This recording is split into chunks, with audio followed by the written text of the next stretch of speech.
In this third tutorial about dynamic blocks, I'll teach you how to use multiple parameters alongside with its actions. For example, we use here the linear parameters combined with array parameter.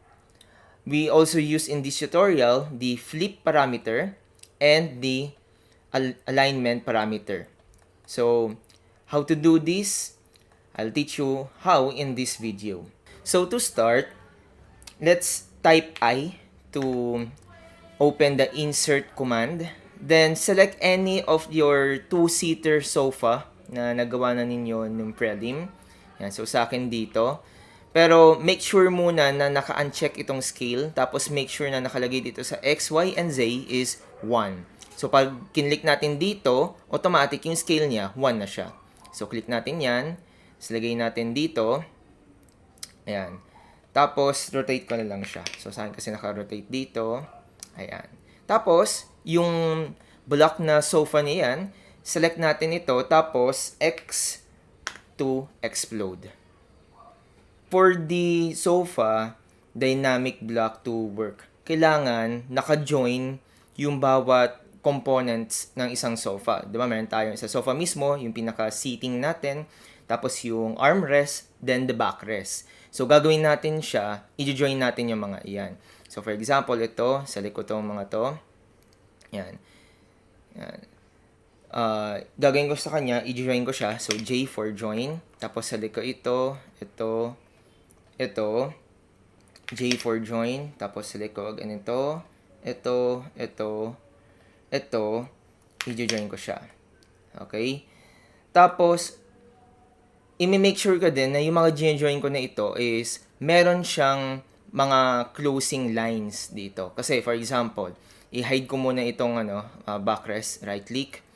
Tapos isolate, then isolate object or hide object pala, sorry. So hide object. Yan. Makikita natin butas tong mga to. Okay, so i-close lang natin siya. So select ko muna yung furniture, a fern na layer. Then L for line, select ko here and here. Enter again, select here, tapos select here. Tapos match property ko lang, MA, select ko ito, tapos select ko dito, maging pareho sila. Pag pareho na sila, select ko yung bagong line, saka yung ginoin natin kanina, i-join natin ulit siya. Letter J for join, select the two, J again. Yan. Tapos, i-hide natin tong dalawa ulit. Tapos, right-click natin siya. Isolate, hide object. Yan. Gagawa tayo ng mga lines dito. So, copy ko na lang to. So, CO for copy. Copy here. Tapos, copy here. Yan. Tapos, gawa tayo ng line dito. Line, click here. Select ko ulit to. Select ko to, saka ito. Join natin siya. Pag join natin yung isa, click natin yan. Hide object again. Tapos L, click here. Hintayin natin dito. Or copy na lang natin. Copy natin dito. Yan. Tapos line, click here, select, J, join. So, kompleto na siya. So, balik natin yung kaninang mga ginawa nating lines. Right-click. Tapos, isolate and object isolation. Yan. Mabubuo na natin siya. So, pag kinlik natin yan, dapat yung mga components na iyan, puro sila naka-polyline. Now, bago natin gawing block to, gagamitin muna natin siya ng tinatawag na wipeout command. So, wipeout command. Okay? So, ang ginagawa ng wipeout, since ito ay hollow sa loob, no, butas, so pagka pinatong natin to sa isang flooring na may hatch, makikita mo yung hatch doon sa mismong sofa natin. So, para matakpan yung nasa ilalim ng sofa, lalagyan mo siya ng wipeout. So, type na yung wipeout, enter. Ayan, meron kayong choices. Pwede mo siyang bakatin kada points para mabuo mo yung wipeout, or pwede ding polyline. Now, the drawback of the polyline command inside the wipeout is kailangan ang gagamitin mo lang is either chamfer or naka-pointed yung mga corners ng ating polyline. Kung naka-fillet siya tulad na sa akin, hindi ko siya magagamitan ng wipeout. So, pag ganun ang gagawin ko, ayan, polyline pa din tayo. Polyline. Ayan. Pag kinlik natin yung polyline na yan, may lilitaw dito, no, na polyline must be closed and made up of only line segments. Yan. Pag may arc, hindi niya magagawan yon. So, the solution is wipe out.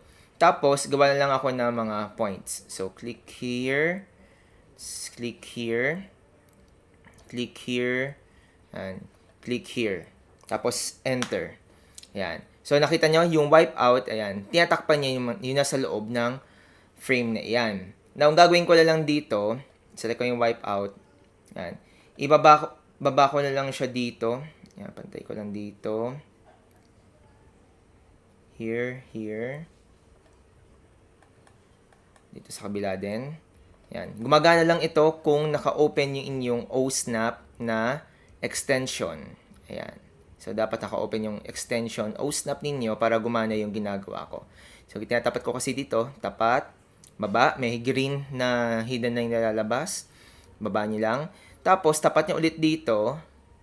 Yan. Tapos, dapat may lalabas din na hidden line.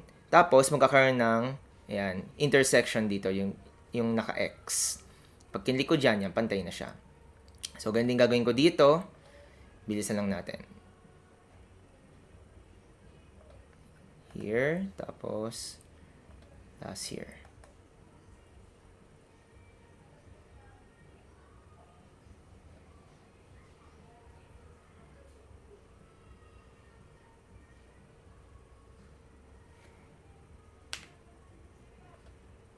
Yan. Pwede din gamitin ng ortho para maging straight yon. Now, kapag okay na iyan, gawin natin, right-click natin tong wipe out, right-click, then draw order, send to back.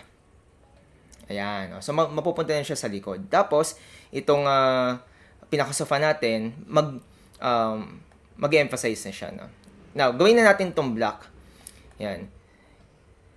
So, kung sa inyo naka-block na iyan, pwede niyo siyang i-edit na lang sa block editor. Pero sa akin, since hindi siya naka-block, sasalay ko muna lahat yan, tapos B for block. Yan. Palitan natin ito ng name na dyn or dynamic underscore sofa. Yan. Sofa na lang siya kasi pwede natin siyang i-edit into 1, 2, or 3-seater na sofa. Yan. Pick point tayo. Pick point ko, I think dito na lang sa gitna muna. Yan. Midpoint. Then, convert to block, scale uniformly, allow exploding, then open in block editor. Okay. Gawa na tayo ng mga parameters. So, sundan nyo yung mga lalagay natin mga linear ha. So, ito yung linear natin. Click one linear. Then, click a linear here, up to here. Tapos, sa gitna lang lagay. Tapos, enter para umulit lang yung command. Command ng paglalagay ng linear parameter. Click here naman. Tapos, click here. Okay? Tapos, enter or space again para maulit yung command. This time, lalagyan naman natin dito, saka dito. Ayan. Okay? Tapos, lagyan na din natin from here, saka here. Okay. Tapos, lagyan natin ng pangalan yung mga parameters na ito, no? So, ito, as usual, sa properties, palitan natin to ng name as length. Enter. Dito naman sa kaliwa natin, gamitin natin ng name is, one click lang. One click. Tapos, def naman to. Yan, def. Ilalim. Tapos, yung distance to naman, lagay nating name dito ay first seat def. Yan, first seat def. Tapos, itong first distance naman natin, ito naman yung uh, next seats. Ayan. Next seats. Oops, sorry. Ito lang. One click. Next seats. Okay. Now, lagyan natin to ng mga actions. Ang una nating action is stretch action. So, action tab, then stretch. Unahin natin lagyan ng stretch itong parameter na next seats. Then, ilagay natin yung action dito sa part na ito. Ayan. Tapos, stretch frame. Gusto natin mag-stretch kasi is the right side ng ating sofa. So, lagyan mo lang ng box around that. Then, select objects. So, sa akin, ang objects ko ay itong armrest, yung backrest. Yan. Tapos, isama mo na yung wipeout sa likod. Yan. Pag natamaan siya. Okay? Tapos, enter lang natin. Yan. So, meron tayong action dito. Next action is, lagyan natin siya ng, ito, bagong action to. Yung array action. Okay? So, click natin yung array action. Tapos, select natin yung next seats. Yan. Tapos, yung object, ito lang. Isa lang lalagyan natin. Select. Tapos, enter. Distance between columns, sabi niya. Yung distance lang niya ay kung ano yung depth ng nilagay ninyo sa inyong next seats. So, from here to here. Sa akin kasi, nasa 500 to, no? Or 0.5 meters. Sakto para sa isang upuan ng isang tao. Okay. Now, para gumana ng maayos to, gagamitan natin siya ng increments. So, click yung net seats. Tapos, dito sa ating properties, may makikita kayo dito sa value set na distance type. Ayan. Lagay natin dito, imbis na none, lagay natin increment. Ayan. Pag nilagay mo kasi yung increment, ayan, ididikta mo dito kung gaano kalayo yung magiging array natin dito. So, this increment, ang minimum nito dapat ay 500. Since 500 yung sukat ng seats ko dito. Yan. Tapos, yung distance minimum, 500 na din natin para hindi siya bababa ng 500 mm. Tapos, yung distance maximum, yan, maximum natin, gusto ko umabot siya na hanggang 6. So, 5 times 6, 30. So, 3 meters or 3,000. Yan. So, distance maximum, 3,000. Okay? So, lilitaw dito ngayon, yan yung mga blue lines na yan, hanggang dyan yung pwede mong i-extend para magkaroon ka ng mga additional seaters. Okay? So, pag may increment, kada i-adjust natin yan, lagi siyang 500 ang lilitaw. Okay? Pwede nyong i-adjust yan, depende sa design ng inyong sofa. So, para mag-gets natin kung ano yung pinagagawa natin dito sa array action, so close mo natin yung block editor, save changes, sample na natin, no, paano siya gagana. So, click natin yung sofa, tapos may makikita kayo dito na grip natin. Okay? Pwede natin siyang i-click, tapos adjust natin. Ayan. O, diba? Automatic, nagkakaroon ka na ng additional na mga seats dito sa inyong kanan. Okay? Again, depende yan kung anong nilagay mong mga increments. Pwede mong dagdag, pwede mong ibawas, so on and so forth. Okay? O, may kulang pa dito. Pwede ba natin itong dagdagan? So, double-click natin again to. Double-click, tapos OK, para ma-edit natin yung block editor. So, lagyan natin ng action naman itong first seat depth. So, stretch action. Select the parameter first seat depth. Then, lagay natin yung kanyang action dito sa baba na to. Then, stretch frame should be this. So, kasi gagawin lang natin adjustable itong first seat depth na ito. Ito lang naman. So, sa select object, ang select lang natin itong seat. Huwag niyong isama yung wipeout na kasi magiging deformed yung wipeout kapag sinama natin siya. But, kung ang inyong design ng sofa ay hindi naka-fillet, kundi naka-chamfer or hindi siya naka-either chamfer or fillet, naka 90 degree yung mga corners niya. Yan. Okay, isama ninyo yung mga wipeout. Okay? Kasi yung wipeout na ginawa mo using polyline ay sumasabay lagi dito sa inyong mga objects. So, pwede mo siya isama. Pero kung hindi, tulad na sa akin, wag mong isama yung wipeout. So, sinelect ko na yan. Enter. Ayan. So, meron na tayong adjustable dito na first seat. Next, lagyan din natin ng stretch itong depth na parameter. So, click def after ng stretch. Tapos, kanya parameter ay dito sa baba. Yung action, I mean. Tapos, stretch frame ay itong buo. Yan, kasi pati itong kabila, no, i-adjust din natin or gawin natin adjustable. Tapos, objects, ito lang dalawa. Yan. Again, piliin din niyo yung wipeout if ever na kasama siya sa inyong polyline. Pero kung siya ay ginawa lang ninyo using points tulad ng ginawa ko dito, since fillet yung mga corners, wag mong isasama yung mga wipeouts. Okay, so itong dalawang pinili ko sa akin. Select objects, enter. So, pwede ma-adjust yung mga armrest natin. So, natapos na natin yung paggamit ng linear, tapos yung array na mga action. Now, gagamit naman tayo na tinatawag na alignment na parameter. Okay? So, ang alignment parameter, ginagawa nito, ina-align niya yung mismong block sa any line na nakaparallel dito. Maya, pakita ko yung application nito, no? So, para mag-apply tayo ng alignment na parameter, so click lang natin ito. Titingnan natin yung command line. Sabi doon, specify base point of alignment. So, ang base point lang naman natin ay dito sa gitna ulit. Yan, sa likod. So, imagine ninyo, dito kasi natin nilalagay yan sa wall. So, pag kinlik natin sa wall yan, dapat papantay doon yung sofa. So, midpoint.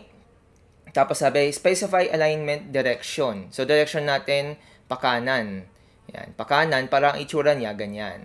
Okay? Nakatutok siya dito, yan, towards or outwards, no, ng ating sofa line.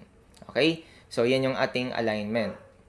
Next, another na parameter na magandang ilagay din natin is yung flip parameter. Para saan yung flip parameter? So, para pwede mo siyang i-flip, no? Along x-axis o kaya along y-axis. So, lagay natin to. So, flip. Sabi ito, specify base point of reflection line. Ayan. So, lagay lang natin dito. Tapos, endpoint of reflection line dito sa kabila. Ayan. Tapos, flip state, label. Ayan. Lagay lang natin dito sa midpoint. Ayan. Okay? So, yun yung kanyang flip state. Nasa gitna siya ng sofa na ito. So, mahalaga dapat yung line na ito ay nasa gitna ng buong blocks natin. Magawa ulit tayo ng another flip state. So, flip. Dito naman sa gitna. Ayan. Yan. Pero, gawin natin siguro base point, no? Kasi may base point na tayo dito. Dito naman sa may bandang baba. So, click ko dito. Tapos, pataas towards here. Ayan. Tapos, specify label location. Ay, lagay lang natin dito sa gitna lang nito, no? Ayan. Okay. So, nandito yung ating another na arrow.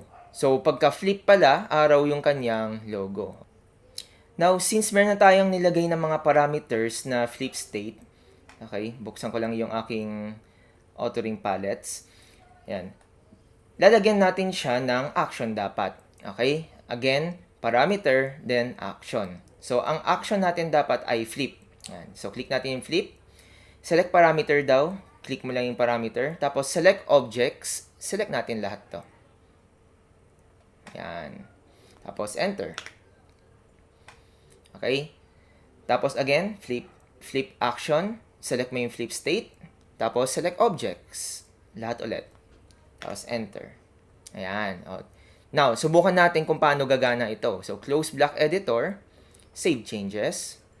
Click natin. Unahin natin yung flip state. Ito yung arrow ng flip state. So, pwede mo siyang i-click. Babaligtad na siya. Click. Babaligtad na. Again, dito sa kabila. Click. Click. Ayan. So, nababaligtad natin siya, di ba? Ayan. Now, para naman sa alignment, kailangan meron tayong sample na wall dito. So, gawa ko ng wall using ML. Tapos, gawa ko ng wall using layer na wall din. So, ito yung wall natin. Wall. Tapos, wall. Ayan. Tapos, close ko lang. Ayan. Kunyari, meron tayong room. Click ko yung yung sofa, click ko itong alignment na symbol. Pag tinapat ko dito, align na siya diyan. Pag kinlik ko ulit, tapos tinapat ko dito naman sa off ko lang yung ortho, no. Tapat ko dito sa kanan, ayan. Mag-align siya doon automatic. Click ko dito, align siya automatic. Or dito. Or, kung sa labas naman, yan, automatic din sa labas siya, yan, mag-connect. So on and so forth. Ayan. Tapos, habang nandito ulit, pwede ko siyang i-flip. Di ba? Pwede mo din siyang i-flip, pakaliwa o pakanan. So, depende kung ano yung kailangan ninyo na position ng inyong sofa or any other blocks. So, pakigawa ito sa lahat ng mga iba pang mga blocks ninyo na furniture sa fixture na possible. Okay? So, lagyan nyo siya ng wipeout. Tapos, lagyan nyo siya ng alignment. Tapos, lagyan sila ng flip. Tapos, if possible, lagyan nyo din ng array saka ng mga linear na mga parameters. No? So, optional yung linear saka array parameters kasi hindi naman lahat ay dapat lagyan talaga ng ganito. No? Kadalasan lang to kapag gusto mo ng maramihan na seater tulad ng sa sofa. So, as always, isa-save natin siya again as drawing template pa din.